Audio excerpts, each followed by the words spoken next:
Texas high school football, the Friday Night Lights. For over a decade, almost two, our guests today, David and Ken, have called play-by-play and done game commentary for the Calhoun High School football team. If their voices sound familiar, you've likely heard them on KNAL 93.3 radio during the football season. They have both witnessed Calhoun's history as our high school football team transitioned from local bless your hearts to an opponent that absolutely no one wants to face in the postseason. Calhoun football is now respected among state and national ranks, and in this episode we get to hear our guests' perspectives on what football life has done for our community. If you're checking out Local Report for the very first time, I'm your host, Sam Flores. This podcast is all about Calhoun County, Texas, the stories, roles, and experiences of the locals that make up our community. Thanks for listening.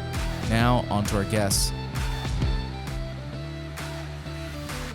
Okay, so hey, David, good to have you on, and Ken as well. Man, you guys are going to have a ton to talk about when it comes to Sandcrab football, so I'm excited to hear your stories. I don't know if it'll be interesting, but we'll have something Oh, my goodness. It's totally 100%. I know that I think for the community of Calhoun, football is definitely a big part of what draws us together. Oh, yeah.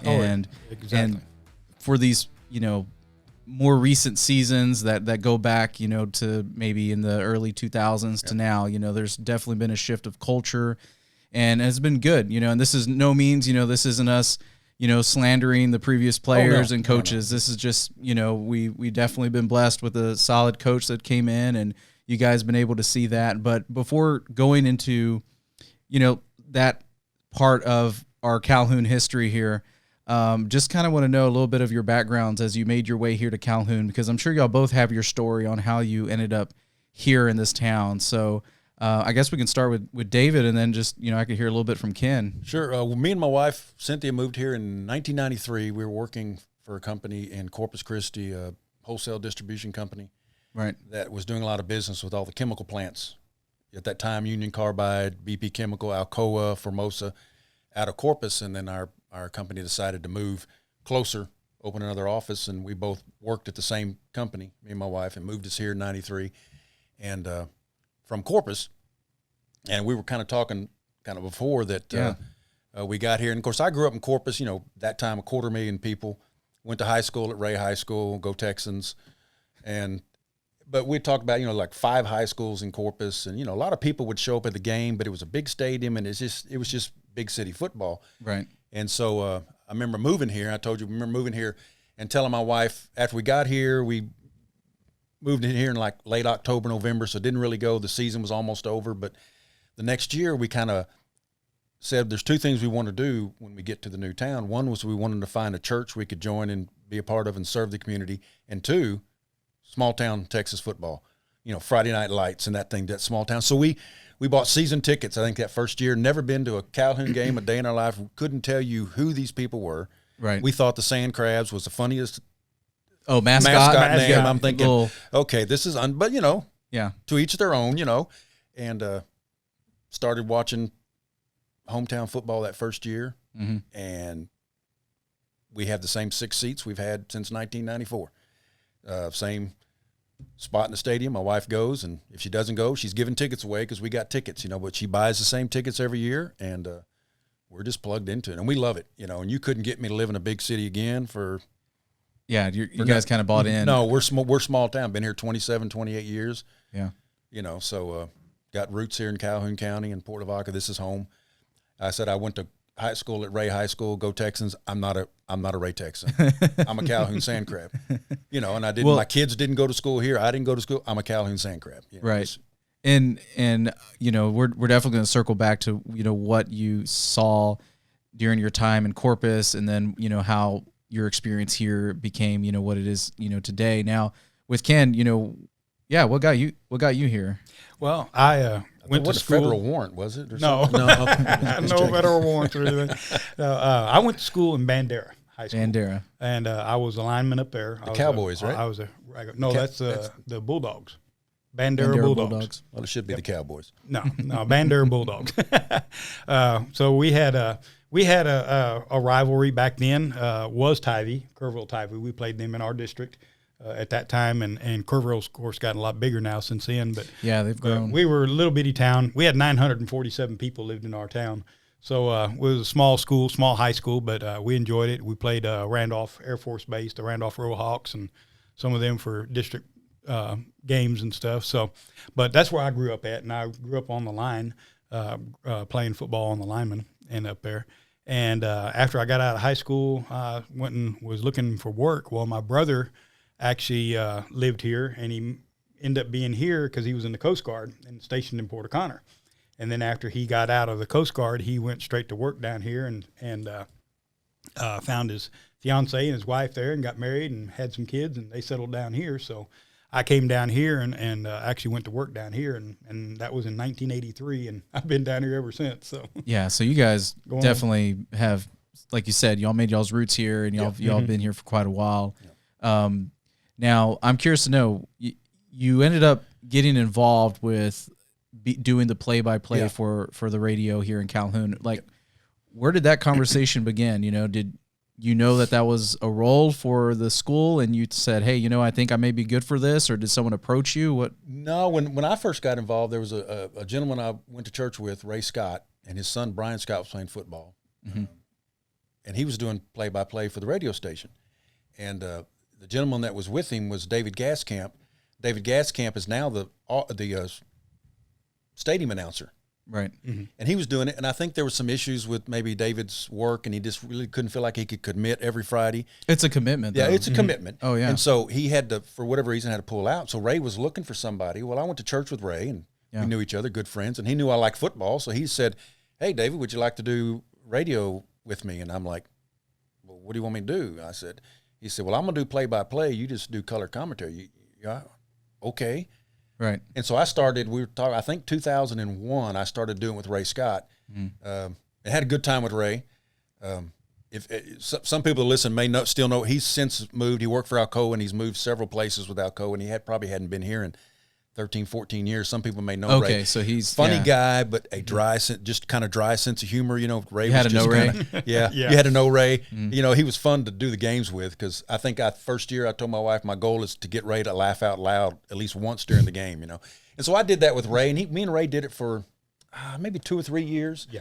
While his son played football, and Ken would come in and help, like if I couldn't make a game, right? And I would step in, and then Ray would call Ken and say, hey, I need you to, and Ken would step right in. And then when Ray's oldest son, Brian, graduated high school, that was the last year Ray did the games, because Brian was going to go to A&M, and he wanted to kind of be involved in his son's college activities. Oh, yeah. Mm-hmm. And so he was like, I'm not going to do the game anymore, so do you want to start doing it? And I said, well, it depends on if the radio station wants me to. I mean, I don't, right. It's just not something I get to pick to do. They ask us every year. Mm-hmm.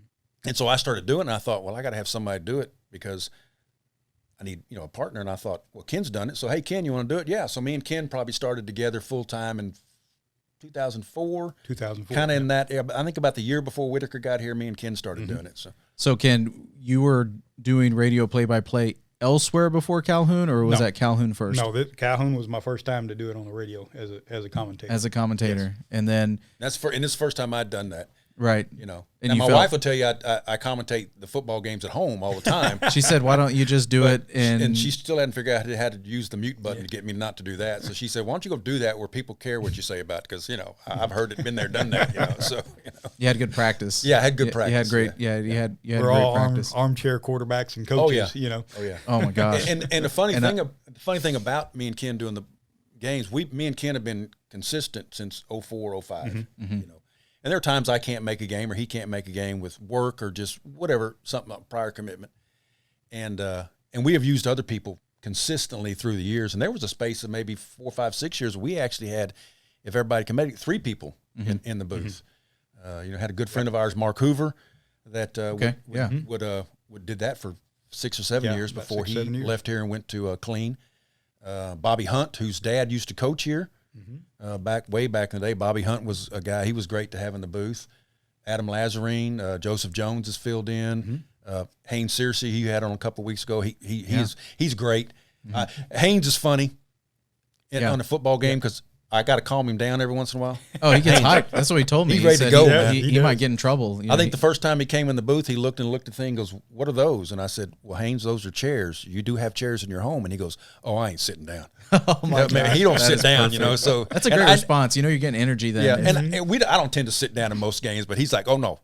There's a couple times, I got to hold him back from going through the glass, but that's just Haynes. He's a high energy guy.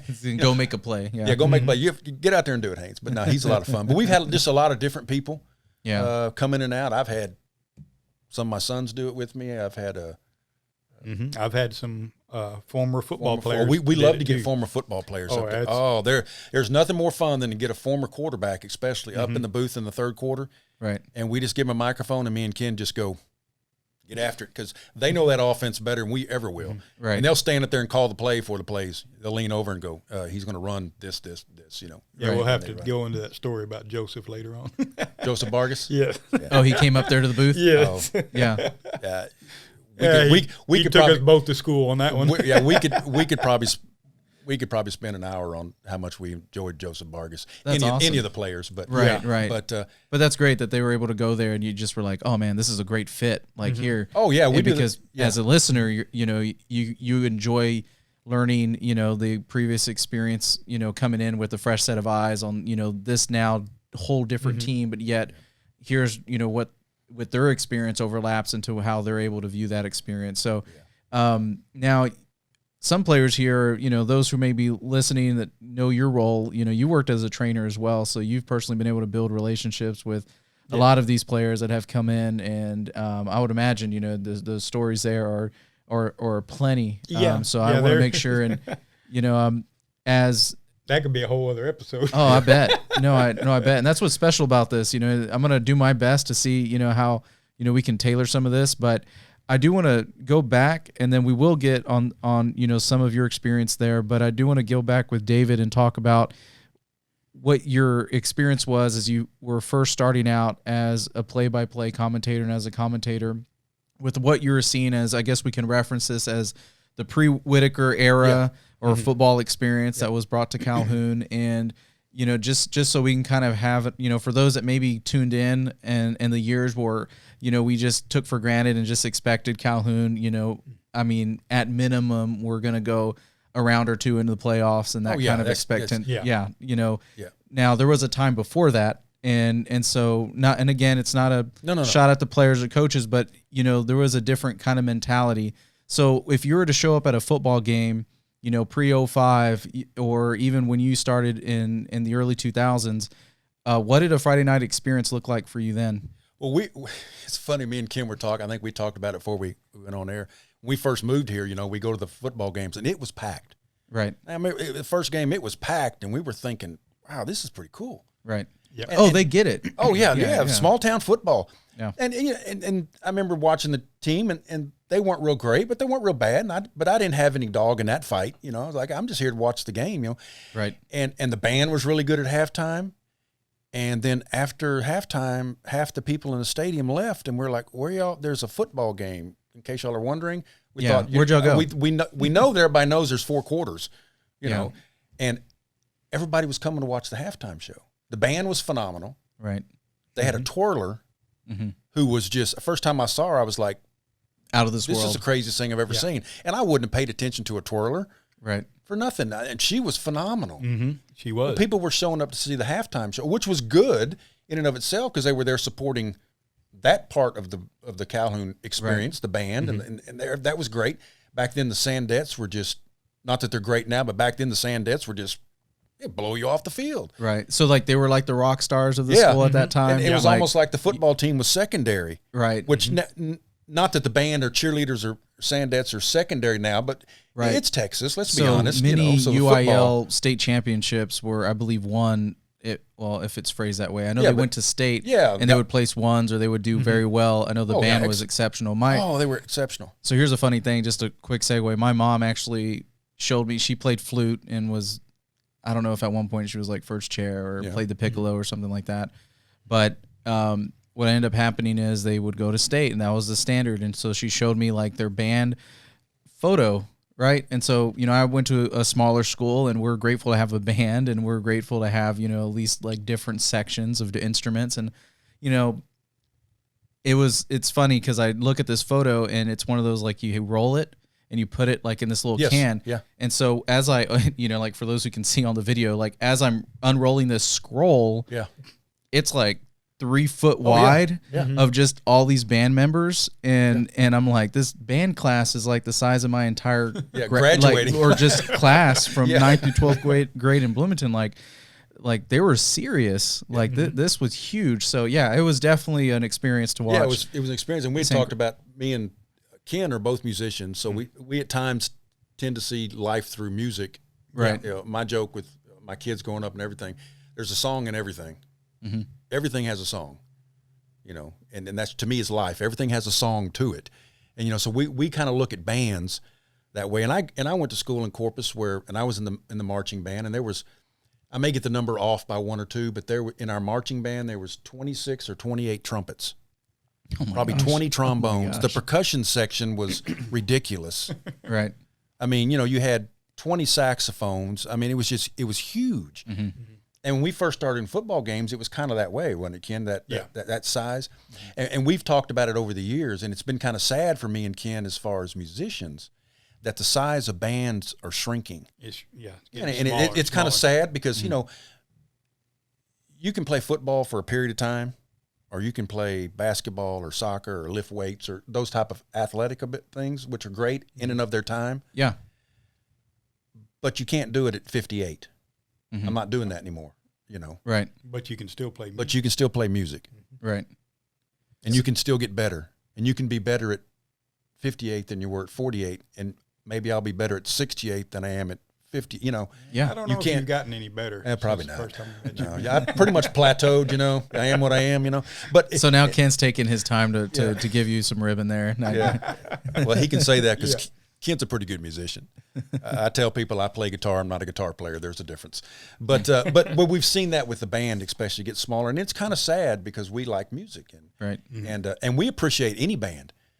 Me and Ken have stood up and clapped for the other team's band. The other team. Oh, it's phenomenal. And we've always seen that with our fan, any high school fans. It's not Calhoun exclusive, but if the other band is good, I mean, the Calhoun side is up and clapping and enjoying their participation. And if there's anything I would like to see in high school is the increase of musicians. Another emphasis on building that, because that's something you carry on for life. Yeah. You can't, my oldest son will be 40 this summer. He was a great athlete when he played high school and college. He was a great athlete, but he'll tell you now he can't do at 40 what he could do at 20. Yeah. But and that's with so many things, in our lives, but when you have something like music, and you can carry that on through till you leave this place, till you leave this earth. That's something like me, and like David was saying, we can constantly learn. I play about 15 different instruments, and oh my gosh, okay. So I mean, I play a lot of different instruments, a lot of different styles of music, and I really love it. But it's just a God-given talent. Sometimes, I look at it as a blessing from God that I'm even able to do that. And continue doing it. Yeah. And that was a highlight then. So it's kind of interesting to see how the story maybe changed in many ways. But, now we have Coach Whitaker enter the field and, now coaching a team. And thankfully you had some good bands you're able to watch. But then now there is a reality that you can also enjoy the band experience and an additional 2 quarters of play with the whole community still there to see it. Yeah, to the end. To the end. Yep. And you speak of that with like Whitaker when he came here. I think the biggest thing Coach Whit has done is change the culture. Okay. And it's not just him, it's his coaching staff. I mean, whoever he's had on his staff, but he's changed the culture and the mindset where kids want to play for Calhoun. And he's changed the mindset of the community as well, because the community is the same way. We're going to come out and watch them. Right. And you might say, well, it's because we're winning and everything. And some of it is because of that, but he's also changed the mindset of this community and brought this community together through football. Right. Because it's there, you're there to support the kids, win or lose. Right. Win or lose, you're there to support the kids. So not that I'm, advocating the bullying of people on a social media platform or anything like that. But it's funny you talk about that shift, because I remember maybe it was a year ago or two, I went to an away game. We drove there, caravaned, and, we were winning by a good margin. And as we're, winning, some people are like, hey, you know what? Like, we need to make sure I beat traffic and go home, and that kind of thing. And this even happened again, I remember, during the loss that followed that playoff game. But, there was some people that left early. And so, of course, there was some folks that took to social media and they were like, hey, we got to support those kids all 4 quarters, like you can't leave early just because we're winning by 30, or you can't leave early just because we're losing by, 10 or whatever.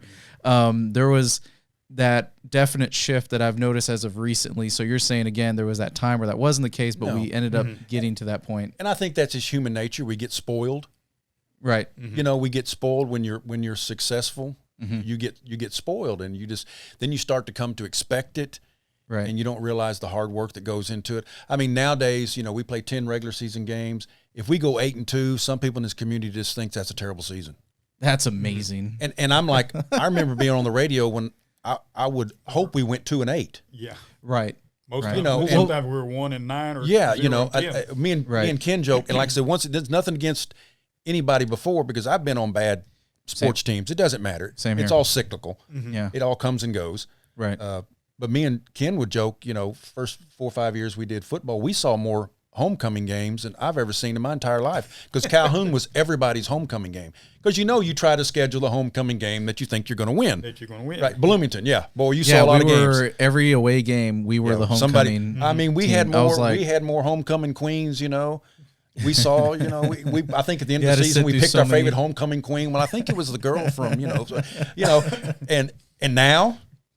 You don't see anymore. No, they ain't scheduling you It's for just homecoming. us. Yeah, we don't see. We're kind of disappointed. We're like, well, we'd like to see some we more. used to get his daughter come up there. She did a color commentary on our homecoming game.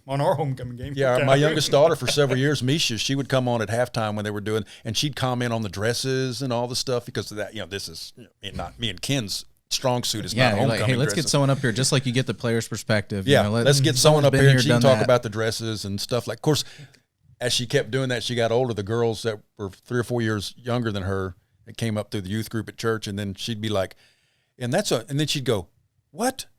She is not old enough to wear a dress like that." And she would kind of pick on him. You are not old enough to be looking like that. But you get that kind of perspective, and we've seen a lot of that through the years. Just getting different people up in the booth doing the games. We love to have, like you say, ex-players. So for any ex-players listening, standing invitation. There you go. Yes. You want to get in the booth, get up there, you get a microphone.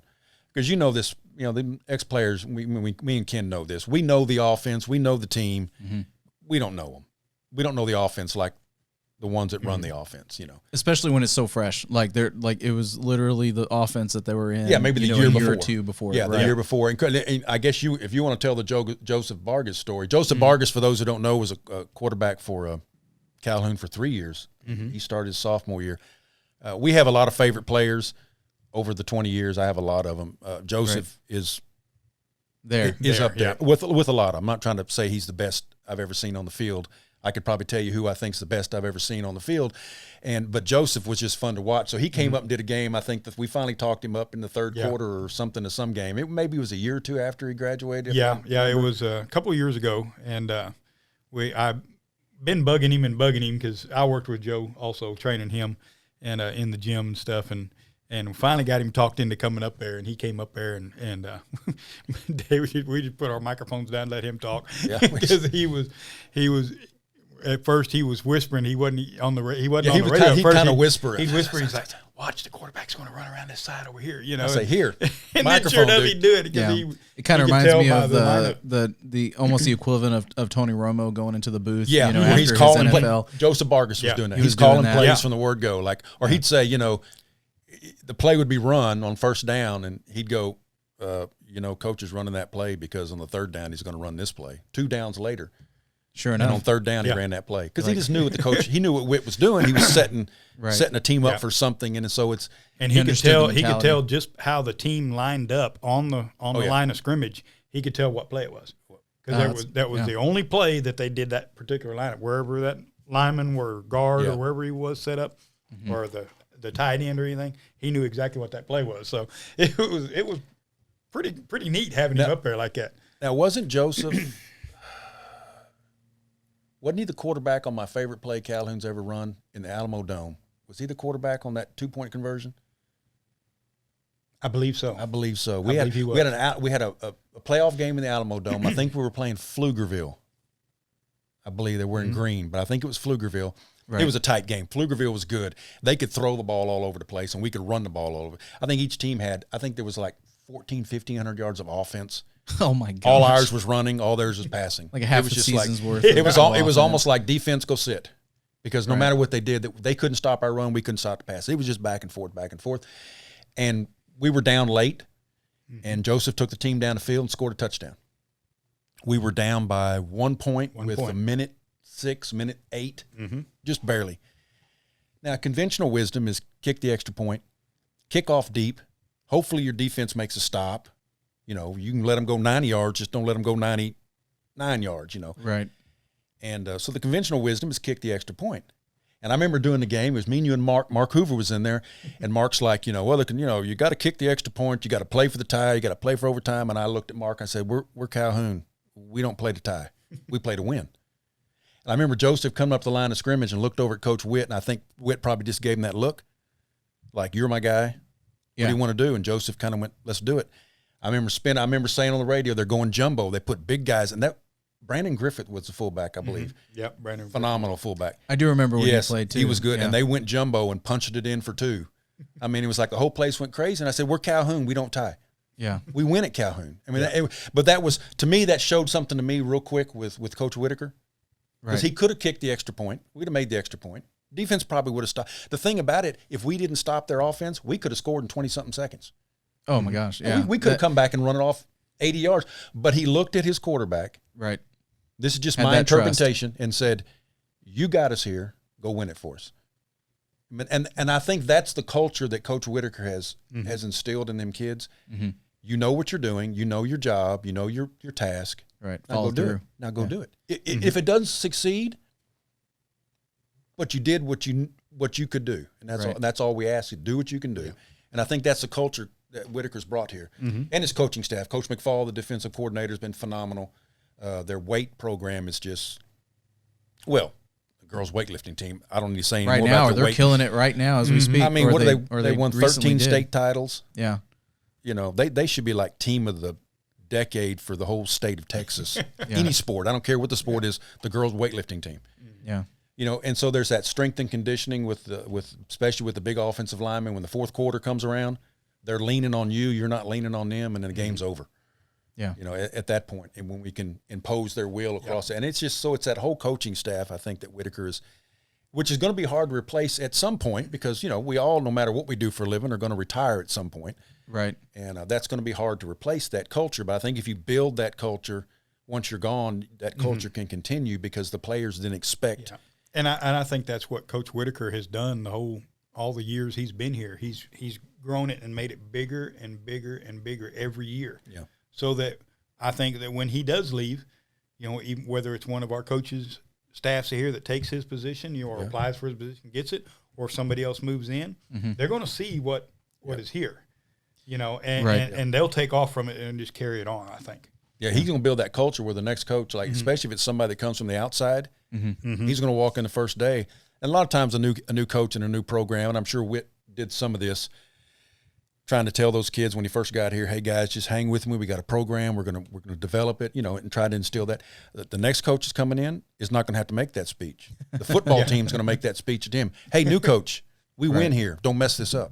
Right. The expectations couldn't be higher. But it's going to come from the players. Yeah. Right. A lot of times it comes from the coach. Bought in. Yeah. They're bought in, and it's going to be like almost like you coach. If you don't bring it, we're going to make sure you're not coaching next year. We're going to drag you with us. Yeah, kicking and screaming, but you're going to do it Calhoun way. Right. Yeah. So that's phenomenal. The bar has been set. Yeah, the bar's been set. The bar's already been set. I have to ask you guys this then, as commentators and as fans of Calhoun football, at what point did you finally believe yourself in what Whitaker was bringing into the table with the program and with the players? Like, was there a game where just you saw it click and then you think, you know what, I'm bought into, or what was that transition for you guys to get in? We talked about that. I can't remember the game. I couldn't tell you. It was against, this team. But there was Whitaker's second season, 06, and it was maybe the second or third game in, so it was probably a pre-district game. And it was almost like it clicked. You saw it click. The one play before, it didn't click. Yeah. They broke the huddle. Tyler McAfee came up the line of scrimmage, and it clicked. And I thought, oh, boy. It's kind of like when and it's been that way ever since. It's been that way ever since. It's you opened up something that couldn't something be put, just all of a sudden that year and a half, and it's just like it worked. And the kids said, "Oh, wait a second! I did what the coach said for me to do, and he said it would work, and hey, it worked." And then we really saw it come to life on that first playoff game that year at A&M Kingsville. Yeah. We played at A&M Kingsville at the Javelina Stadium down there, and that Yep. was the first time that Calhoun made the playoffs. And since 61 or something like that. 61, 62. And the whole town showed up. I mean, it was crazy. I remember that. It was a rumble. That's when it really set That's off. the word I was going to rumble. use. Yeah. You literally stole it out because that's how it felt. Yeah. It was again, it was like something just flipped, and we've never been able to put a cap on it since. And It was- sorry to cut you off. Oh, no, It was kind of like, and that started that run where I may make some people upset with me, but I'm an Alabama fan, Crimson Tide. Yeah. I like all college football, Right. but I like perfection in sports. So I like Alabama, and I like the New England Patriots, and I love the San Antonio Spurs when they had the big team, because it's almost, and Calhoun was that way for a long stretch of years, and I think it still is. When they stepped off the bus, they weren't there to play football. They were there to win, and there's a difference. A lot of times you step on the field and you get ready to play a game. Calhoun does not prepare to play a game. Right. Calhoun prepares to win the football game, and I think that shows a lot when they step off. A lot of teams can be intimidated by that. And that's the thing. Calhoun has earned respect. Yeah. In the game of football here in Right. Texas now. Yeah. Just like you said. And the other team might be out there and they see our team walk off the bus and get out on the ground. They're like, okay, our work's cut out for us. Yeah, they know they're going to have a football game. Yeah, we got to play today. We got to play tonight. We can't take any nights off. So I think we noticed that probably the second season of Whitaker. And I think of a good example of kind of when it clicks. The young man we had for 1 year, Daniel Brooks, that transferred in out of East Texas. Yep. His dad worked at Alcoa, I think. Yeah. He came from Round Rock. He came actually, from here. he was a track star.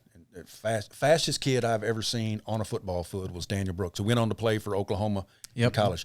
Fastest kid I've ever seen on the field.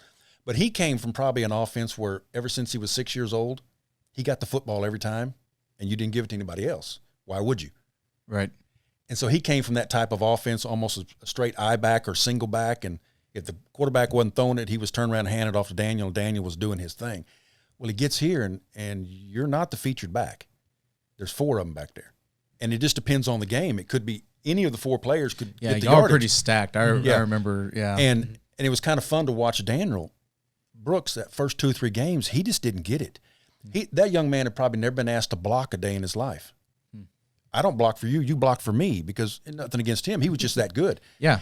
But in this offense, if you can't block in the backfield, you're not getting on the field. It's like our wide receivers are the best blockers on our team.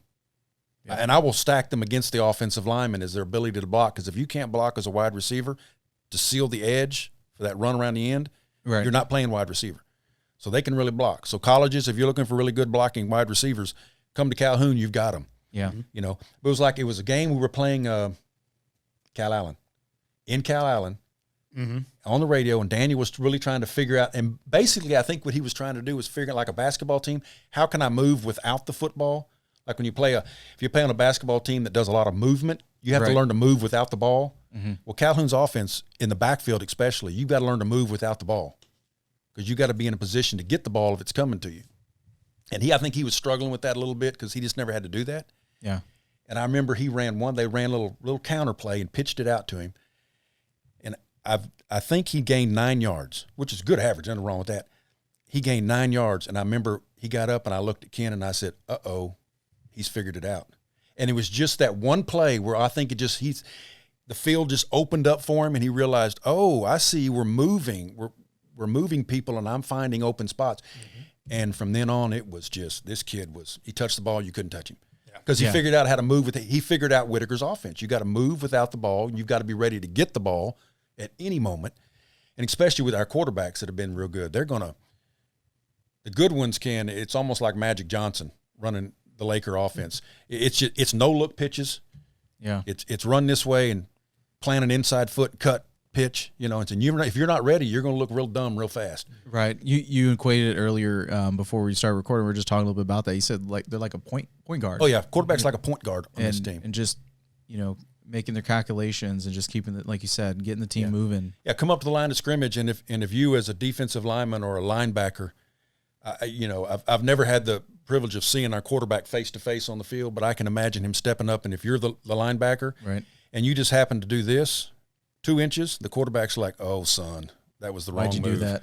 Yeah. And then thank you, gone. Thank you so much for moving 2 inches. That's all I need you to do is 2. And we talked about that. Might as well be 2 miles. Yeah, might as well be 2 miles, because if I can get that offensive lineman. Think about our offensive line we've seen. Now they can flat run over you. I mean, if you just want to run straight ahead, I've seen some fun pancakes. Oh, they can just do it 20 yards downfield. Yep. But if that offensive lineman can get that defensive tackle to go 6 inches inside, it's gone. And the next time, I'll move you 6 inches outside. And so it's fun to watch that offense, because it's, for a defensive player across from Calhoun, nerve-wracking. For one, you're in high school football nowadays, everybody runs a spread offense. About the only team we've seen consistently that runs our offense is Liberty Hill.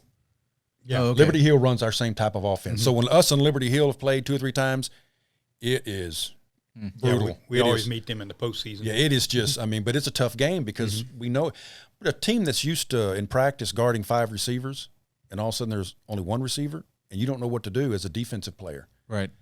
And so it's kind of frustrating. It's kind of fun to watch those safeties and linebackers as the game progresses, inch forward. Because what Whitaker will do, we'll joke about it, but the first play Whitaker runs is a fullback up the middle.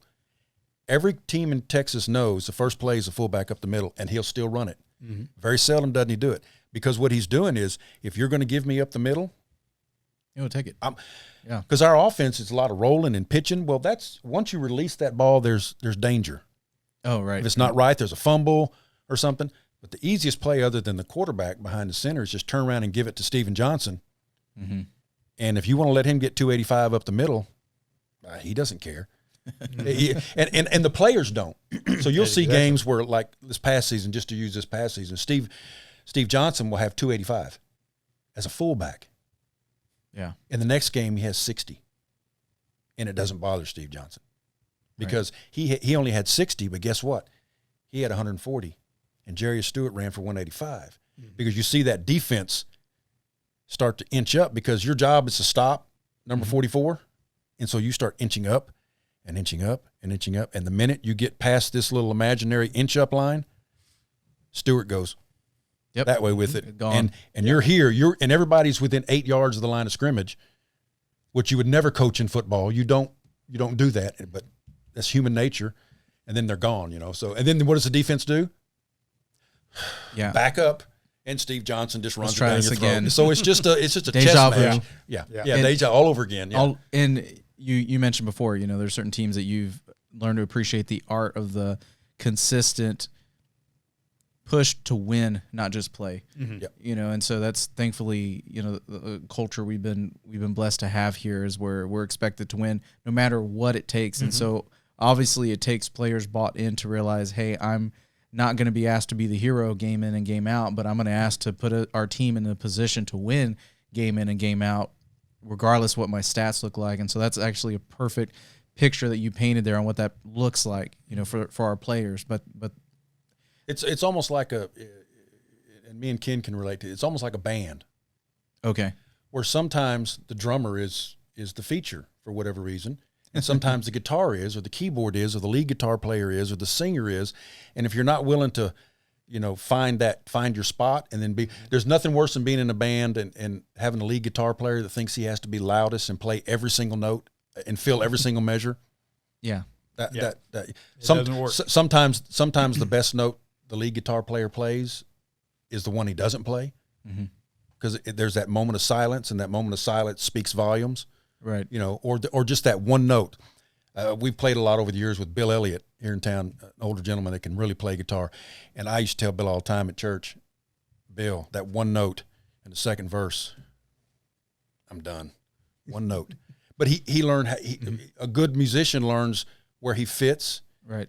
And sometimes you want that lead guitar player to play one note. And sometimes you just want to step back and let him go. And that's kind of with this football team that Whitaker's put together. Sometimes it's the fullback's night, and sometimes it's the quarterback's night, and sometimes it's the other two backs' night. Or you'll have a player, and we always seem to have one player every year that doesn't touch the ball on offense as much. It's just the nature of the offense, but he averages 20 yards a carry. And he may only touch it 3 times, but he went 60 yards and scored twice. Mm-hmm. That's a good game. That's a great game. I mean, I never scored twice in a football game, so right. But if you don't buy into that culture, if you let self get in front of it, if you let your pride get in front of it, you would do what I probably would have done as a teenage boy, pout, because you didn't give me the football. Right. Why don't you trust me, Coach? Why don't you give me the ball? And usually it's the fastest one on the team that doesn't get the ball that much. Coach, I'm the fastest one on the team. I don't understand. No, you don't understand, son. I'm taking 3 series to set your one play up.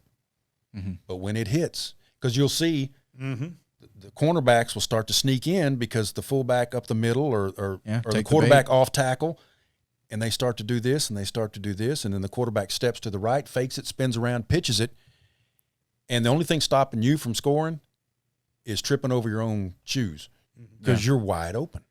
Right. I mean, it's just we see it so much with Whitaker with his halfback pass. Oh yes, I mean, he'll take 3 quarters. He'll take 3 quarters, set that one play up to score. Because we don't pass that much, but he'll take 3 quarters, and when it comes, we just kind of step back and go, there it is.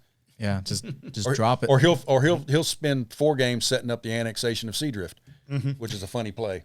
Yeah, can you break that down for someone that's hearing? I'm not too sure if I remember what the actual play is. I think I'm probably going to get this wrong. Worked. I think it's a pitch back to a halfback who then throws it down the field. Yeah, I think the quarterback will roll to his right or left depending on where we are on the field. He'll kick it out to the option back, and then the option back will stop and throw it all the way across the field because the defender on that one receiver, if you're playing receiver over there, Sam, he's done giving up on you because why are you getting the ball? The quarterback just pitched it over here. Right. And he'll spin over and dump it. Throw it clean across and when the you field. have a halfback that has a previous experience, like, for example, Dalen Bubanek, who played quarterback at another school the year before, then it's like, so we have this option. That's great. Mm-hmm. So I think that's called, that may not be the annexation of Seadrift is the name of the play. I don't know why Coach Whitaker came up with that, but apparently Coach Whitaker would like Seadrift annexed into Calhoun, into Port Lavaca. I'm not too sure why. They're part of the program. They're part of the program. But but it's those things. He will take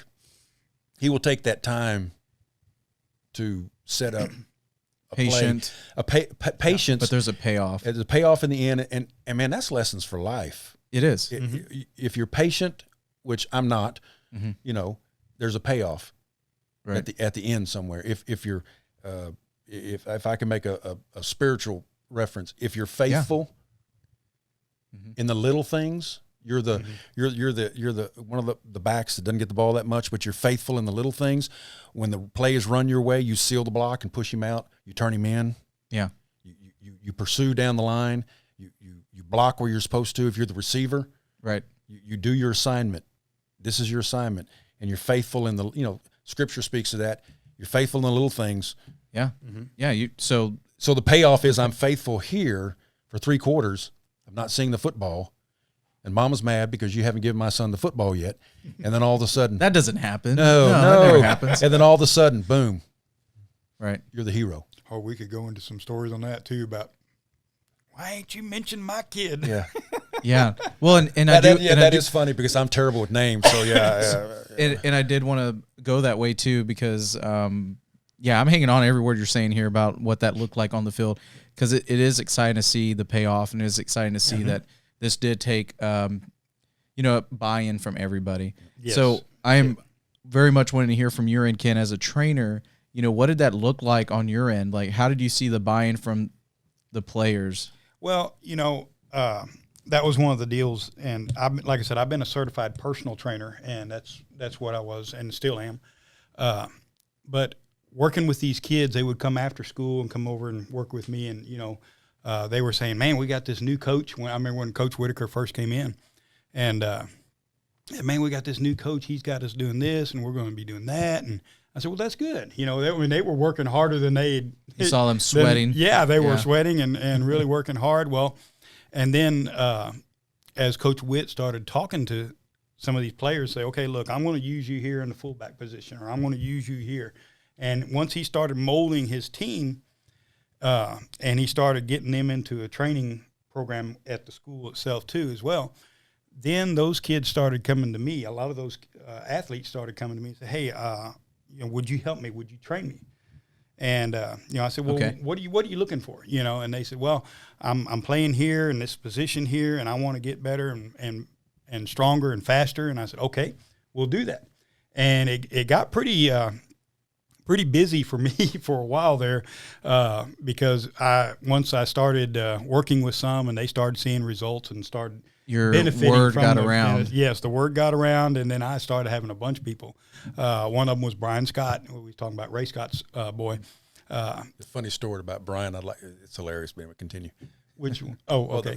Mainly the one about his you dad. got one in the bank. Yeah, about there. And but I started working with those athletes, and then Coach Whitaker, he didn't do it right off the bat, but then he started bringing in the Champions course and That's the right. Champions Hill. Yep. And all those people, those athletes, a lot of those guys, they hated that hill because it would just kill them, go up and down that thing several times, running up and down it.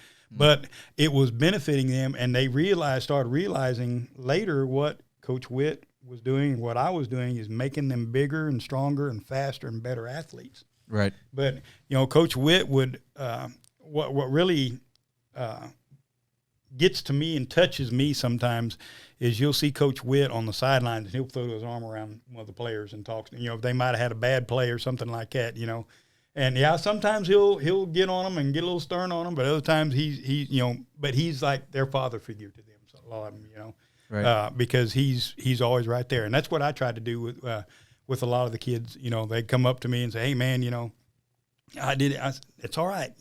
We all make mistakes, or we're going to have bad games." Well, you want to talk about life back. lessons. Yeah. I mean, that's a huge exactly. one right there. And a lot of them would do that. They would come in and say, "Hey, hey, I couldn't do this. I couldn't move. I want to get better."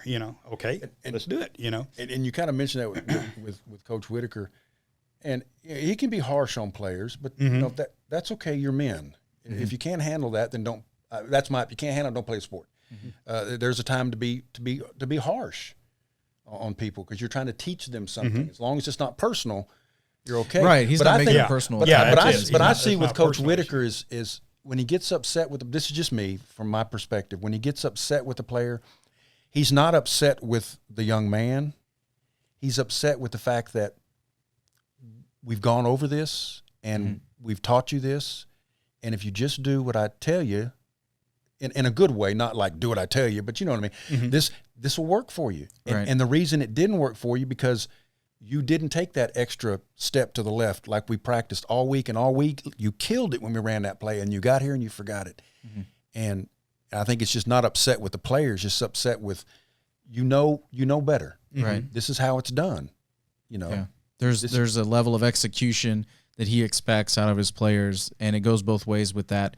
The faith in, okay, we're going to put these specific players on this side of the field to do this job, and I'm entrusting them to execute, but they also got to trust me that what they're going to do is going to get the job done. What we're teaching them is going to work because it works. And that's what Whitaker did, and that's what I had to do with the athletes that were coming to train me. I had to get them to buy into the program, into the program that I was doing with them.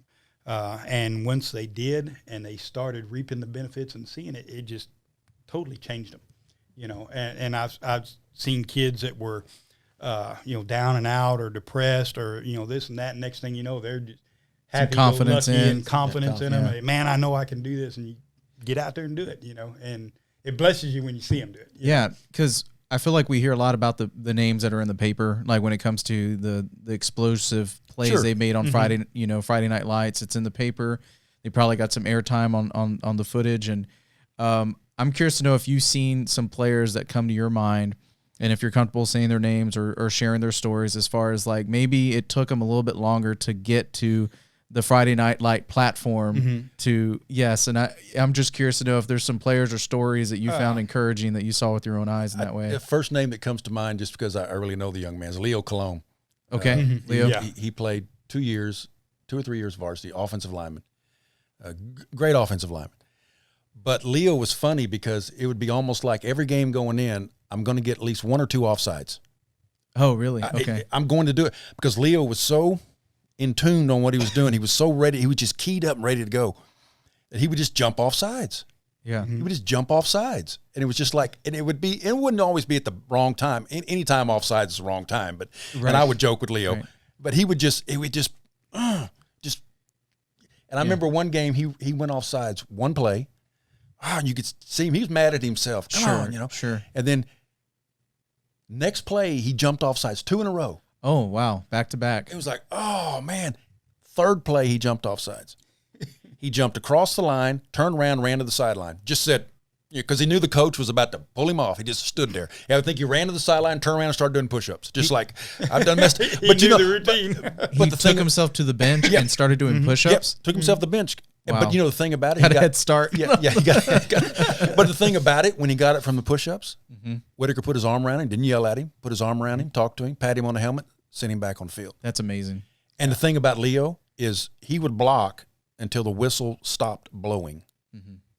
And so 20 yards down the field, I'm still blocking you. Right. And then I'm pancaking you. Yeah. You know, and he was funny. Talking about players. I remember one game he took this one defensive lineman literally 20 yards down the field, just drove him because Leo was just a big. He still is. Get just under a your big, pads and just take and you just for a go ride. Yeah. and just go. And he put this kid down, just boom, right, put him down like that. And then he jumps up and he helps him up, helps the other player up because that's just Leo's nature. He's a fine young man. Helped him up, and I see him say something to him, and pat him on the helmet. You know, okay. And so I asked him. We went to the same church. I asked him Sunday morning at church. I said, "Hey, good game on Friday night, Leo." I said, that one play, you pancaked that kid 20 yards down the field. And he goes, yeah. And I said, then you helped him up, which was nice. And he said, and then you said something to him, pat him on the helmet. I said, what'd you tell him? And it was so funny. It's just his nature and his character. And I think it speaks to the sportsmanship that Whitaker instills in our team. Right. Because he does not tolerate, from what I've seen, you will not disrespect the other team. There's none of that. Even if you're winning by 50, you do not disrespect the other team because they're playing just as hard as you are. Right. Yeah. And I asked Leo what he told him. He said he helped the kid up, and he said, good. He said, you're having a good game. He just pancaked the kid 20 yards. He's not having a good game. Yeah. He said, oh, by the way, you're playing real good. Oh, and by the way, Jesus loves you. And went back to the That's huddle. what he said. Yeah, so that's what Leo told him. Hey, you're playing a good He's game. evangelizing during the game. And by the way, Jesus loves you. You know, and the kid's probably thinking, that's fantastic. Can Jesus come out here and play you? Because I can't stop you. You know that, Can that Jesus type of help deal. me block? Yeah, can he help me block? Because I'm not doing real well.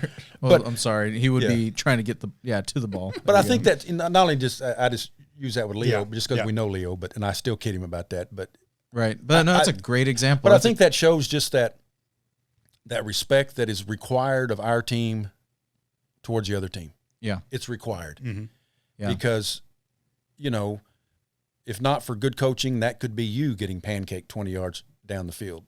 Oh, and that I personally have been pancaked. Yeah, yes, pancake. To Well, this down the day, you field. can't eat pancakes probably. Yeah, I It's know. not- I'm not like a good thing. shaking the fork a little bit. I'm like, man. But it's just those kind of, you know, we could probably sit here and run off a list of our Jackson Gale. Yeah. Yeah. Jackson Gale played a long time ago, as far as 10, 12 years ago.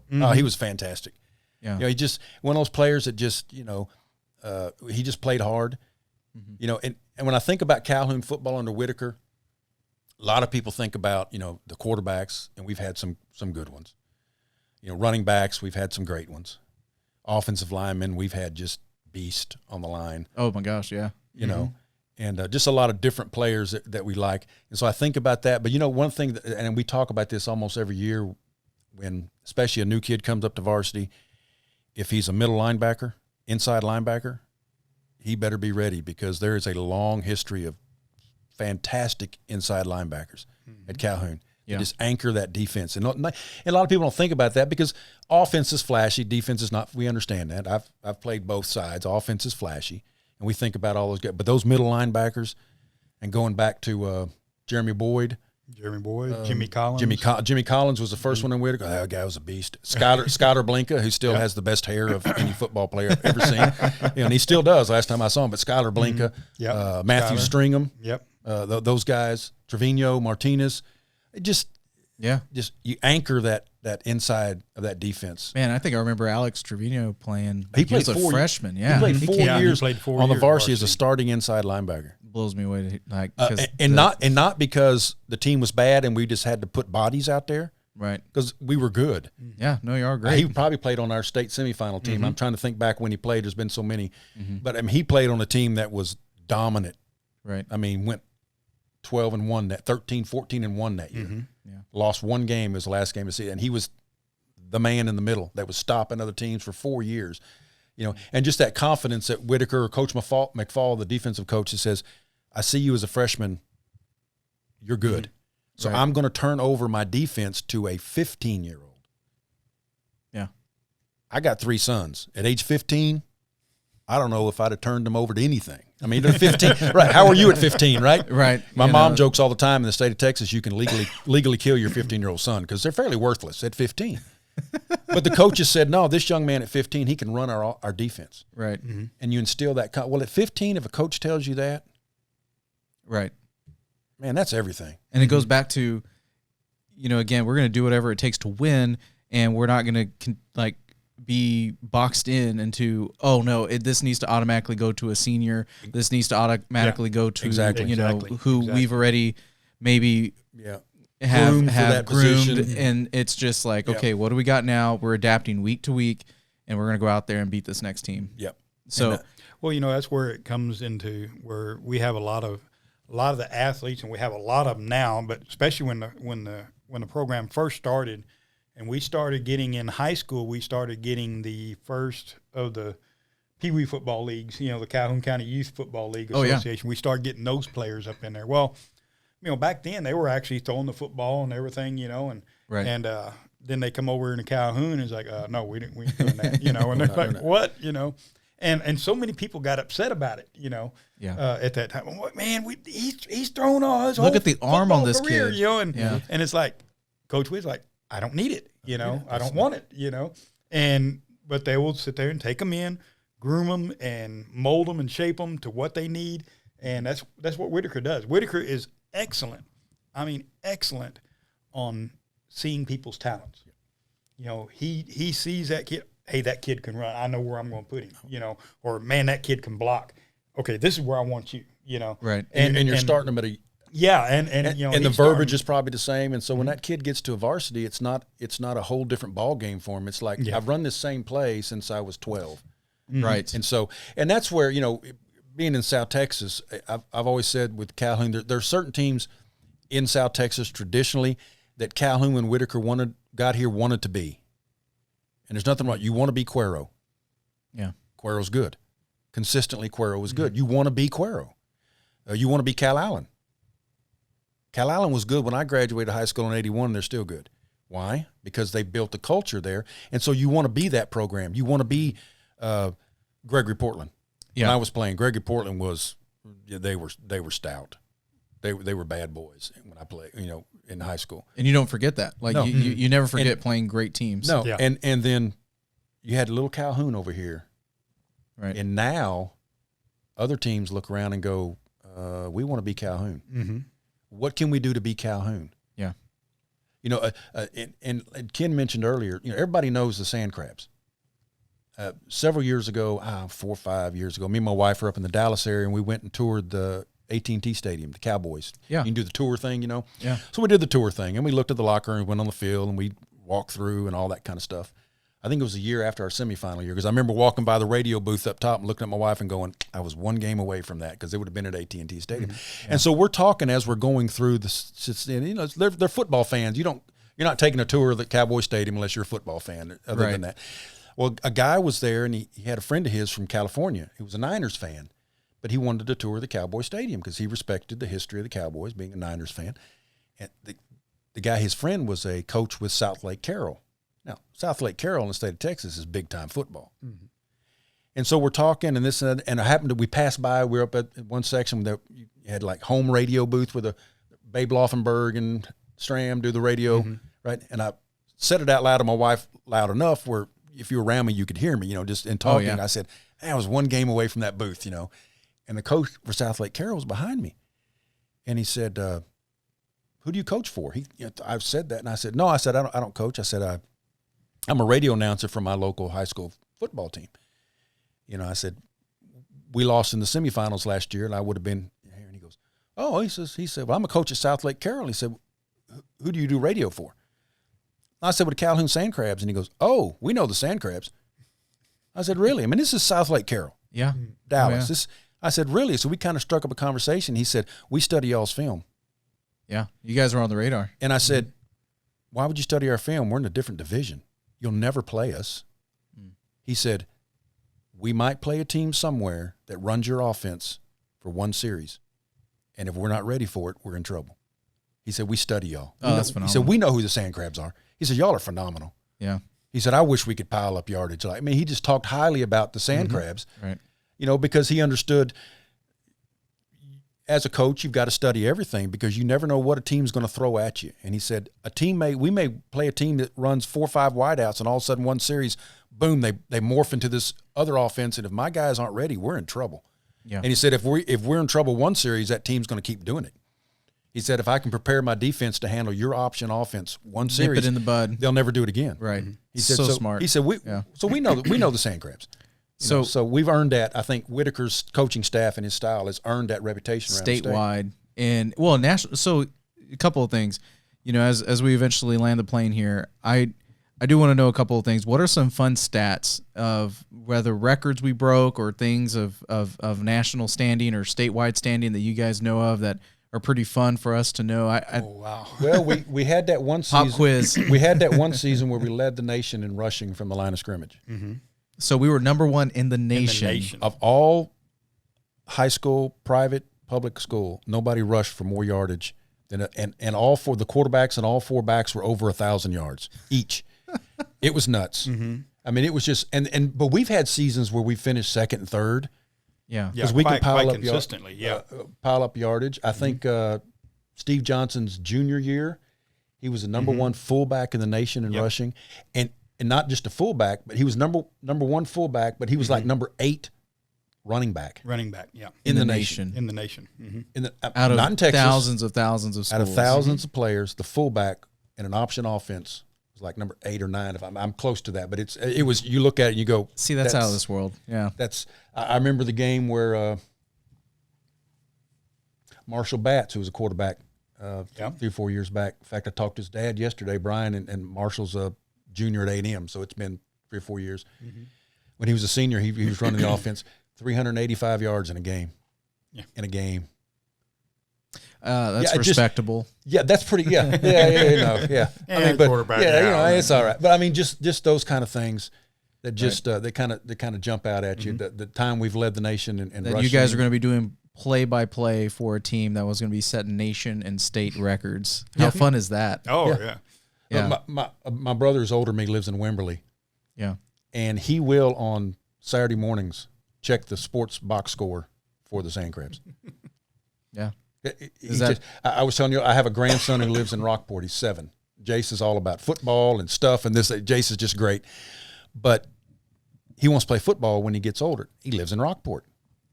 He wants to play football. He wants to play over here. For the Sandcrabs. Not for Rockport. I think he's convinced my daughter and son-in-law that when he gets in high school age, they're just going to drive him from Rockport to here every day. Just every day. I told him you can't do that, but he'll figure out a way because Right. he wants to be a Sandcrab.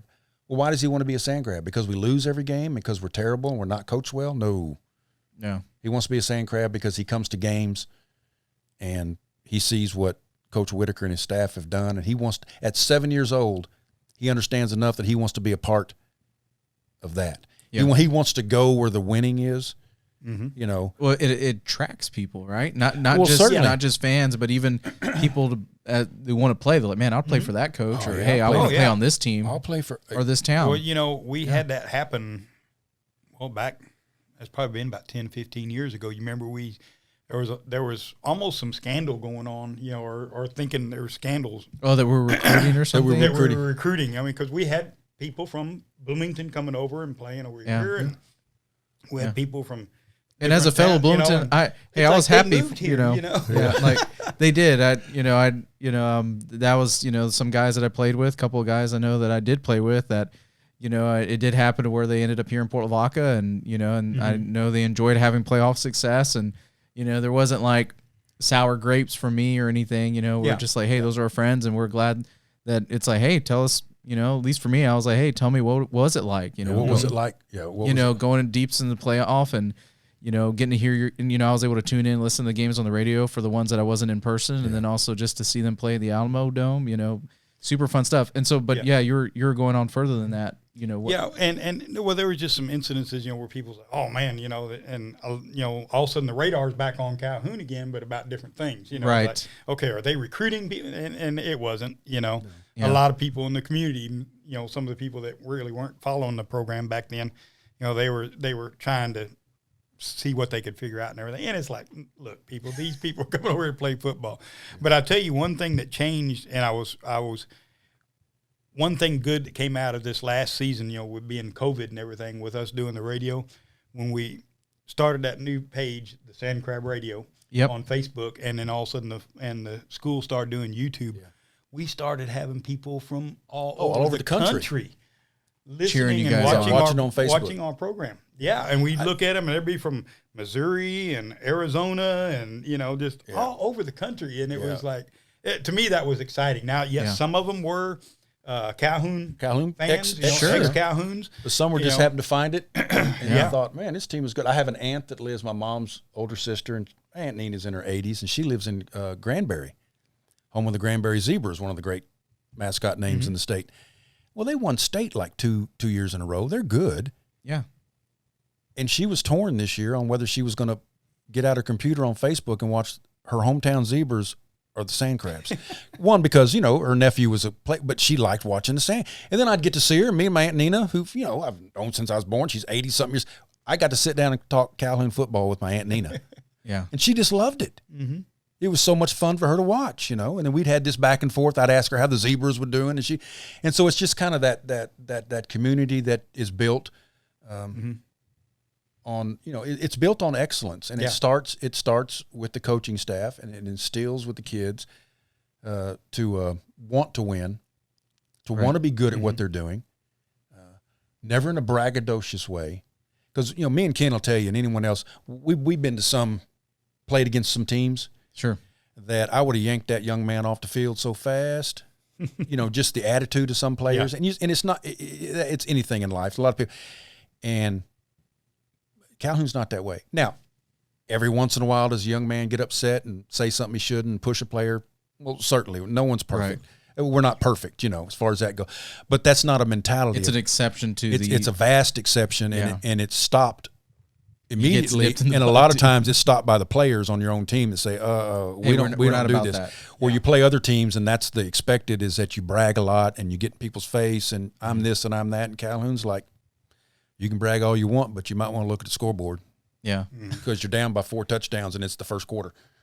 You know, so, and we just don't do that. You know, it's great when the culture is among your peers able to correct some of those things. And I think that shows a sign of a healthy culture, you know, instead of it having to be the coach that has to get in your face, you know, every time it's actually the players that are saying, hey, you got this backwards. This is get twisted. We don't do that here.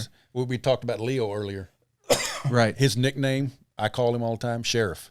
Sheriff? Because he took care of that on the field. Oh, okay. He didn't tolerate that with his team especially. Right. If a player would get a little upset, you know, and get kind of pushy, because that's just young men. You know, you bang into each other for 3 hours. Yeah. I'm going to get upset with you at some Eventually, point. Eventually, one's going to wear. He would get over. But he would push his players back, and he'd get them back. And no, we don't do that here. And there was a respect. That's awesome from him, and someone could have done the same thing with him, and he would have been. He would have known that, you know what, it goes both ways, and we need that. Yeah. So I can't not ask this question. So the big one here that I want to make sure that I hit for this episode is that if we were talking about how much Sandcrab football has meant to the team and to the players, and you know, of course, as fans. What would you say that Sandcrab football and this culture has meant for the community of Calhoun as a whole? Well, it's to me, it's brought the community together. you know, a lot of people that you may not see out and about sometimes, you know, when Calhoun's football, it kind of brought everybody together because everybody had something in common then. Yeah. So they were, you know, coming to watch the football games. And yeah, some of them say, well, they were just coming because they were winning. Well, yeah, it's always fun to come watch when they win, you know. And but I think that it brought in a sense of unity amongst the community and also amongst families, too. I mean, I've had several families that I worked with and trained with. One that comes to mind is the Daniels, Chance Daniel, Colt Daniel, and Gage Daniel, all three brothers. Oh, yeah. Colt's the oldest, and then Chance, and then Gage. And I trained all three of them, worked with all three of them during their football years, you know. And Colt went to play college football for a little while. So you know, it was a neat thing to see that. But it also brought families together because of that, you know. Yeah. Being like that, so. Yeah. It started to become, I remember there was a night, right? There's blackout, you know, they're there with their black shirts. They're on the same page. And like you said, a whole side of a stadium is just crowded full of sand crabs. Even if they're the visitors, you know, it's packed. Oh, yeah. And so they're willing to make the drive. You know, they're there to support. They're there to stay now, you know, for a full game. And so, well, you know, it's almost gotten to where we expect it. Like me and David, we always expect to see more of our fans over there. You know, if we're out. We've had other teams go, man, y'all got a lot of fans here. Yeah, we travel well. You know, I when you were talking, Ken, about, you know, that sense of community and unity and what that the football team has done. And in other parts of the country, it's a basketball because maybe bigger in certain areas, or hockey. And it just happens to be Texas, and it's football. It is what it is. Right. That sense of community and everybody belongs. I remember, maybe it was 3 or 4 years ago, we had played Liberty Hill the year before at their stadium. Yeah. Really nice stadium. Yeah. We played them in their stadium. We were doing those home pre-district games with teams that you'll do. And we played Liberty Hill, and it was the quickest game.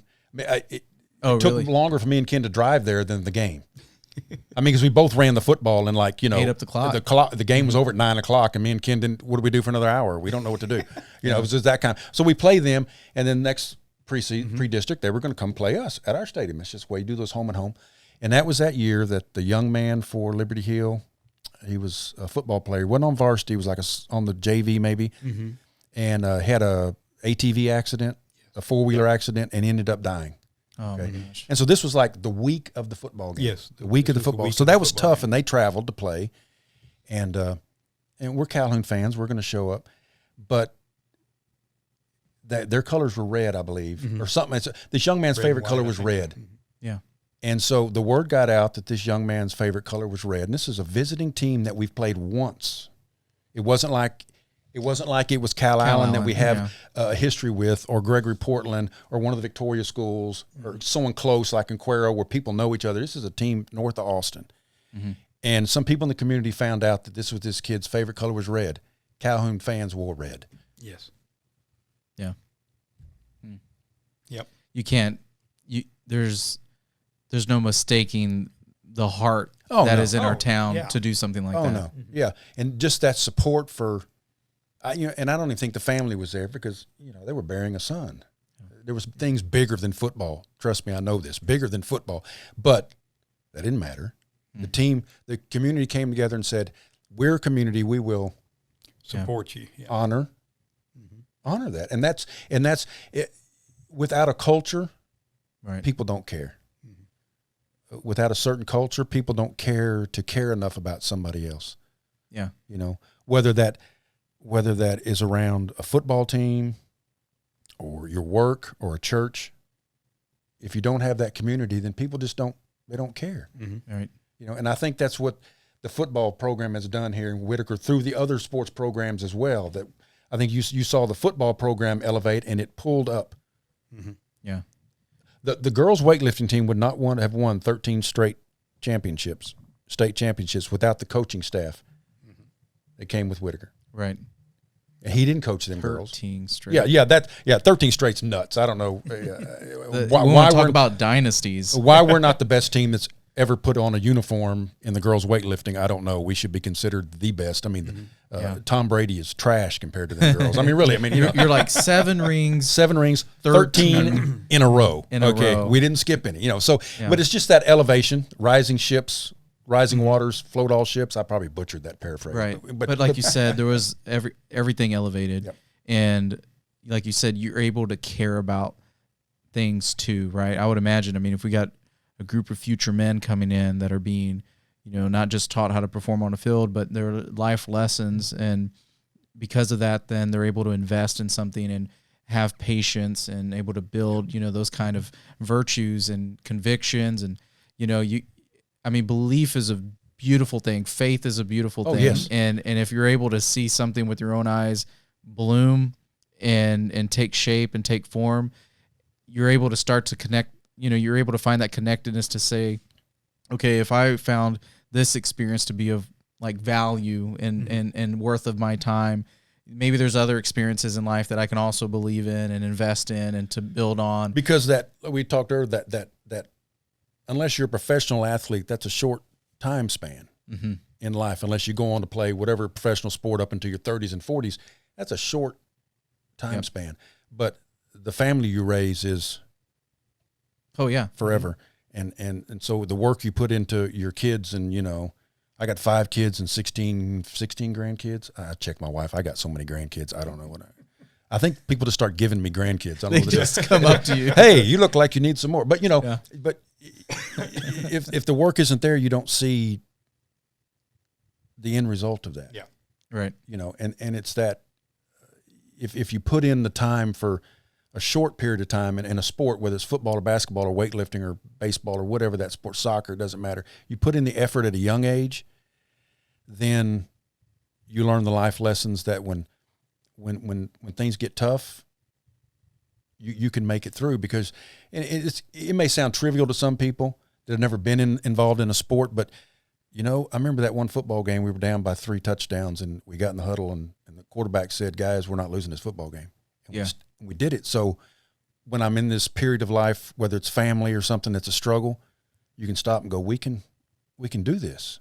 Yeah. Let's focus, and let's get together and let's move forward. And whether that, you know, and you have that, like you had mentioned, faith, you know, then you have that faith that God's going to see you through, not deliver you from. Yeah. You know, it's going to see you through, because we're all going to go through. It's just whether or not you're going to allow God to deliver you, take you through that. Are you going to let that? I'm not equating a coach to God, but are you going to believe in that coach when he says, "Guys, it's not looking good right now in the second quarter. Stick with me," and all of a sudden the third quarter it just blows wide open. He said, "I told you, I told you." And it's the same thing. You know, we have these same thing with God. It doesn't look good right now. Yeah, stick with me. Yeah, at some point, it's going to break loose. And we've been able to see with our eyes things break loose on the field, and, you know, you get to, like, again, you find that connectedness in life that you take with you that's universal, you know, and it's good to have that open up. Sometimes you need those experiences in a team, at a school, at a sport, you know, where that as you're a young, formidable mind, you know, that is going to be a sponge to what your adults and what your coaches or peers or teachers or, you know, surrounding you with in a culture and an environment.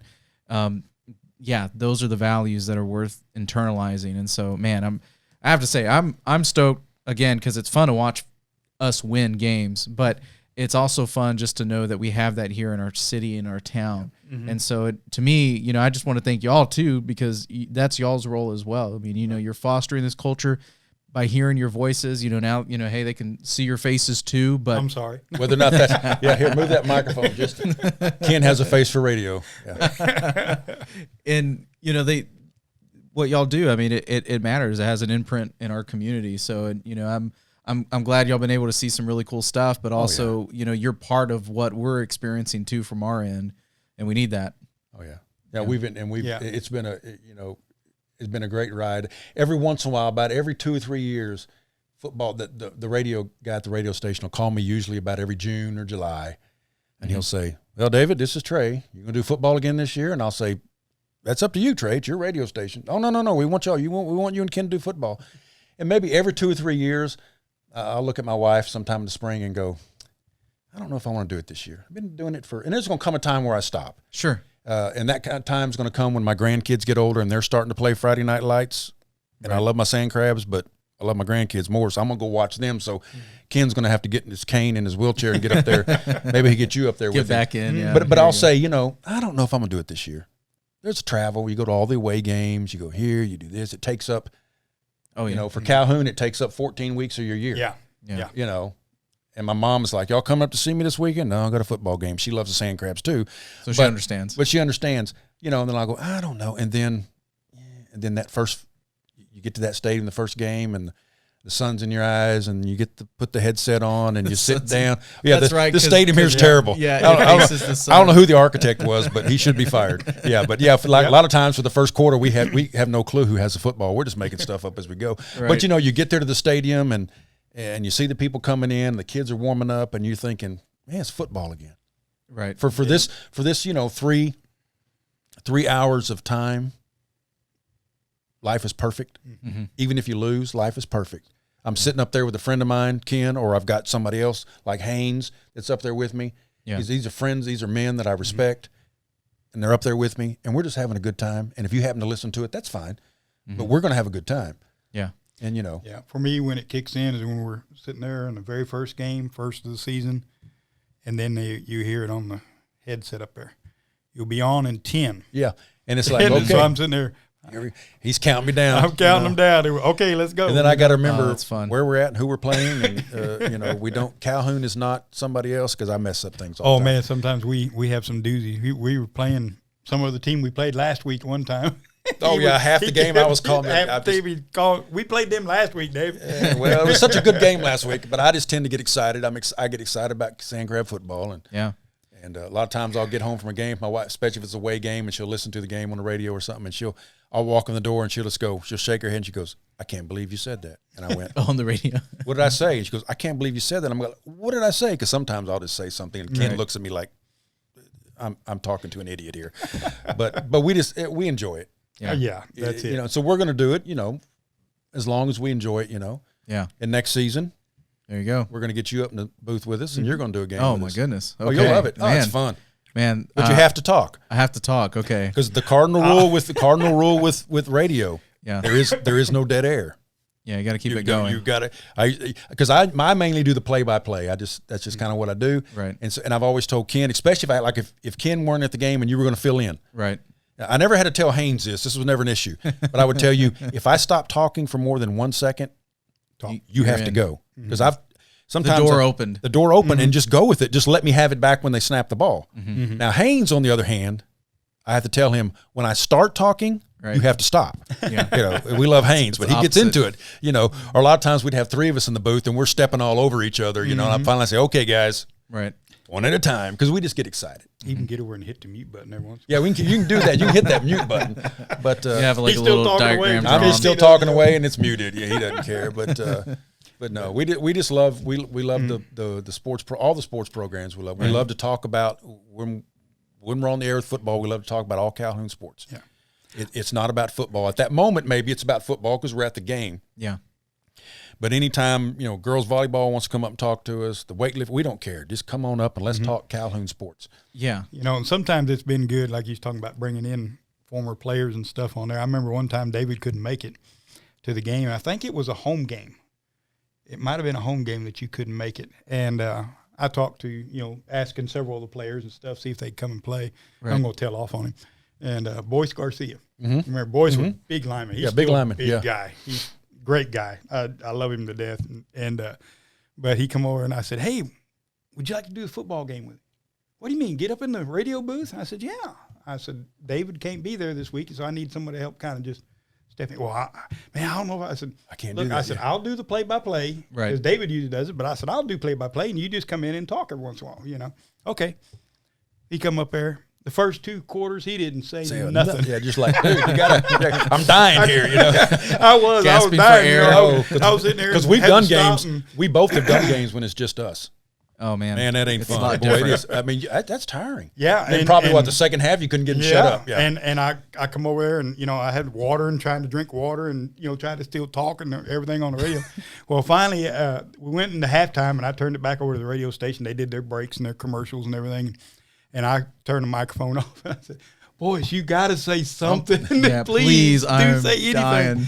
And it was funny, but the second half I'd come over and I'd do the commentary, and then I'd come over and well, what'd you think of that? Prod him into it. Yeah. I'd have to prod him in, and he started talking, and then it got good in the fourth quarter. The wheels were moving. The wheels were moving. Then he's like, "Oh, that wasn't so bad after all." And basically, like if you came up in the booth, we'd tell you, Sam, here's the deal: we're going to talk football.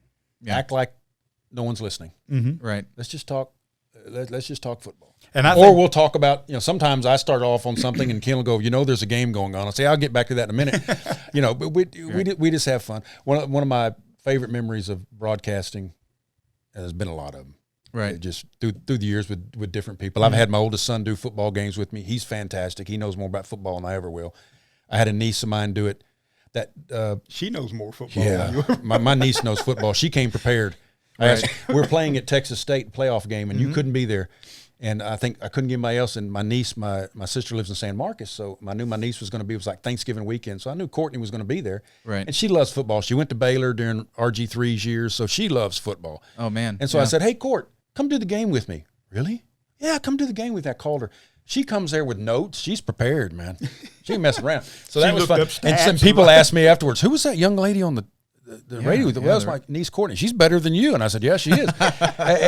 and we've had just a lot of different people that have come up through the years. One of my favorite was, this has been probably 14, 15 years ago, when my son Michael was alive. He came up there when he was in high school. He came up there just to visit, like come up to the booth before the game, visit Dad. And I said, "Hey, stay up here and do the game." I think you were in the booth with us that night, if I remember. And okay, and so he said, "Just stay up here and put a microphone on, because he was in high school. Hey, some players down there." Right.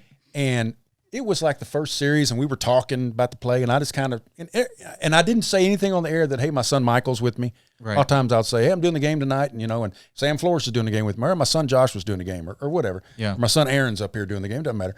I didn't say anything. Yeah. And I just happened to turn and go, "Well, Michael, what'd you think about that play?" Just a common throw. He started with a British accent. He was hilarious. He did the whole game with a British accent, and he acted like somebody from Britain that had never seen an American football game before. He was in this act, like he was in. So he was. If you were he was listening, making. I would have known. Yeah, no, you would have thought this was a foreign exchange student, right? He was confused that. Like, oh yeah, it's one of the students they brought. Yeah, in. he was Okay. confused that football was supposed to be soccer. What are y'all doing down there? We don't tackle. We don't tackle in football. Oh, that's fun. And so, and those are the kind of memories that make that up you there. have. Not just because it was my son. It could have been you that did it, and it was just a great. But you won't memory. forget that. You're like, wait a minute, what is coming out of his mouth? No, to this What? day, I wish I had it recorded because it would just still be hilarious to listen to. That is a question of mine. I guess there's no way any of I know it's on the radio, but is there any archiving that's done now? I mean, I know we Not have that I'm aware Sandcrab of. Radio on Not- Facebook. Not that I'm aware of. Not that I'm Okay. aware of. It's That the probably a radio good station thing does. it's not archived because I could really get in trouble. We won't go into the 1 month we did. No, we won't do that. Well, We won't do now that that y'all have a Facebook page, and so just a reference out there, Sandcrab Radio is Sandcrab its own Radio. Facebook page.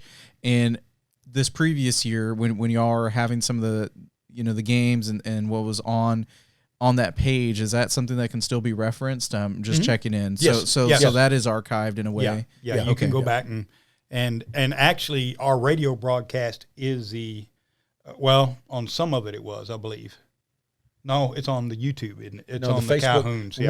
When we were doing Facebook Live, of course I checked with the radio Haynes was station to doing make it, sure that was okay. That Yeah. they could use our audio feed, and he understood with COVID. He said that's perfectly fine.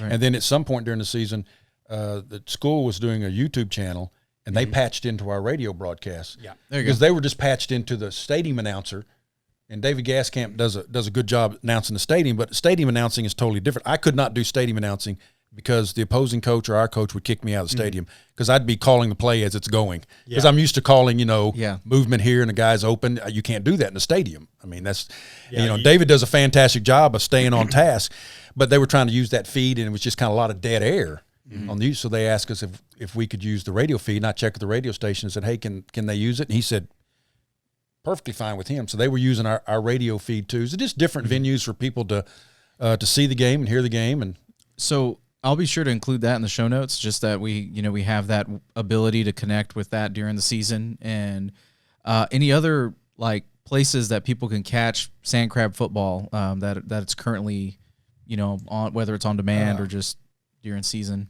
Well, really, not until this year did we even have what we had now, besides the radio. New territory. Yeah, COVID changed that. Yes. And I don't know what UIL's rules will be for this coming spring, because they got real lax during the season, and they understood why. You couldn't fill the stadiums.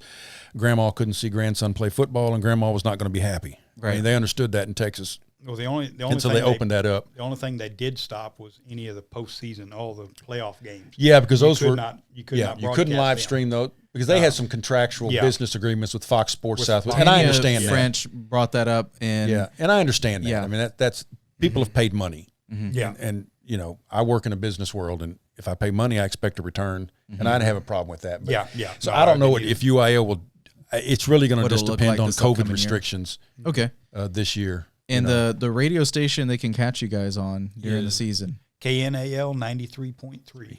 93.3. Out of Victoria. The Wolf. The Wolf. Yep. Yeah, we've been on. We used to be on 98.7 when we first. No, we first started. We were on 93.3. Then when we were on 98.7, then the same group of stations, and we're back on.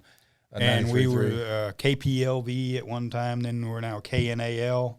That only took me like 3 years to get that right. Yeah, I messed that then up. Then oh, great! Now we got to go to KNAL. Now we got to change. Yeah. And we have to think. And there's been times still, even like this past season or season before, that I was thinking KPLV, because that was PLV, Port Lavaca. That used to be that. Yeah. And it was KVIC for a little while. Yeah, KVIC. And just a plug for the radio station and Trey Johnson there. They have been so supportive of Calhoun. They have. And they're based out of Victoria. They don't have to support Calhoun County. Yeah. They don't have to. And they were supporting and putting us on the air when we weren't winning. Yeah. It's not like they were Johnny late to the game. Hey, that team's winning, and they're winning more than Victoria, so we're going to support. No. They supported us, and they've been with us through the whole thing. They've been beyond generous. If we've needed anything, they've been great. And so that's a plug to the radio station. If you like country music, 93.3, listen to 93.3 if you like country music, because they support Calhoun Radio. And all the sponsors, we want to mention, a lot of the sponsors here. We've had a couple of on-air sponsors for years. Carrie's Tire and Automotive, and Miller Seafood. Yeah. They've been great on air, and we do 8 or 10 spots a game during the game. We got to make sure we get them in, and they support the Sandcrabs, as do other people that buy in advertising on the radio. And it's a great community effort. Right. That sounds amazing to have that support, because I mean, that really does get people in the know, especially like you said, if something comes up, they can't get in the game. Yeah. They're on the radio. And I remember I was blown away whenever I, was keeping tabs, even while I was in Bloomington, when I had my friends come over here and they were playing, and, I wasn't able to make their game. I was able to catch you guys on the radio. So it's kind of so surreal in that way to kind of be here with you guys tonight, because it is, I know I've listened to you guys, and, here we are, get to talk, and there's so much to go into. And that's why I know for this episode, it's one of those, there's reels and reels of memories and stories. But, as we wrap this up, I do want to say, for one, thank you for your time. But again, just as y'all have, been a big part in our community's history, I view it like that. I'm not trying to be hyperbole, or anything. Like, I really think that our town needed that, and needed, a way to connect and to grow. And it's just, belief in positive things, belief that, hey, you know what, we can celebrate victories too. And, we can actually, so for me, right, 2020, safe to say a divisive year, at minimum a divisive year. But one thing that our town easily could all agree on was Sandcrab football. Yeah, exactly. Down to the final play of the final playoff game, when we were 2 yards short of going to the next game. It's fantastic. Yeah, people supported it, and that was great, And I'll take the opportunity over 20 years, if I've offended anybody's child on the radio, I apologize, because Ken. I tell you, a good thing about Ken. And I rag on Ken. I give Ken a hard time about a lot of things just because he's Ken and we're friends. But Ken will keep me on task, because I tend to, if we're playing a game and we're not playing what I call Calhoun football, okay, which means we're just not playing good. And there are games where you don't play good. And we're not playing Calhoun football. I tend to get a little frustrated on the radio.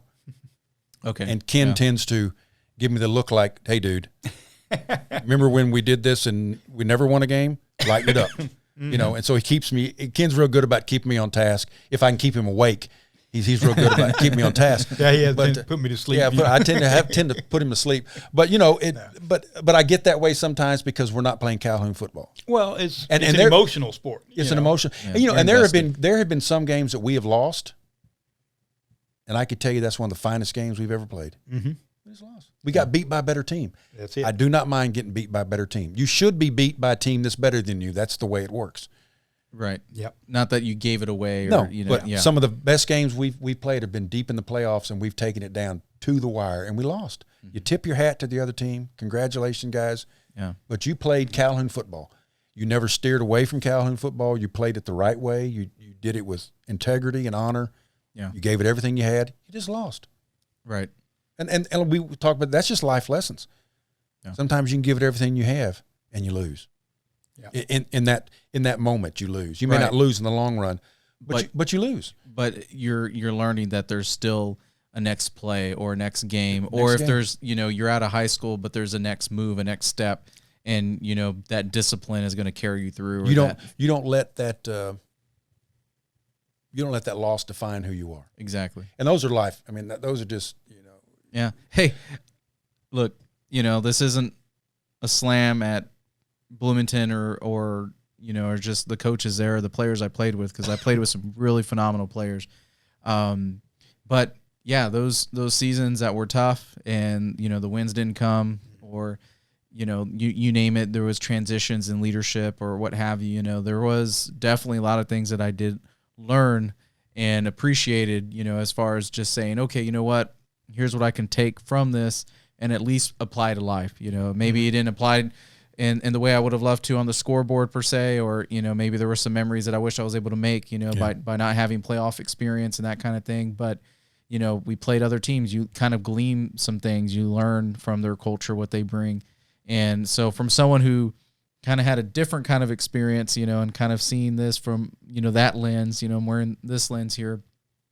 Thankfully, there was things to learn even through seasons like that, but there's things also to learn from other teams that have a different experience, you know, like I promise you those questions I was asking, you know, my friends that did come to Calhoun and they played, or just like right now, just talking with y'all and just getting a feel for what this culture has meant and shifted here.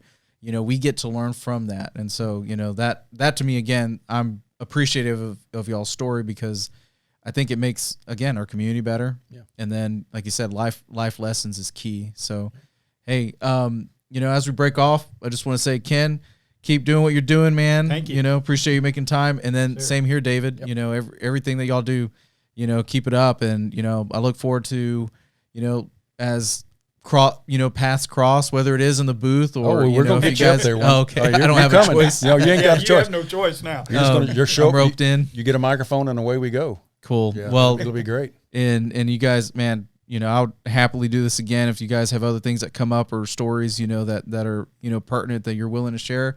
Y'all been a treat. So again, y'all enjoyed it. Yeah. Thank you. Hey, thank you. Yeah, anytime me and Ken get to talk about Calhoun football, we're good. You're in any time of the year. We enjoy it. Yeah. Yeah. It's been, I can say for Ken and for me, it's been a blessing for us just to do this. It's been an honor. Yeah. And people think that's weird. It's just a high school football game, but it's more than that. I think it's more so emotional because we see these kids grow. Yeah. Right. You know, and we see them play through their sports. And one of the toughest things for me to do is the last game of the season. Yeah, with the seniors. No matter what it is.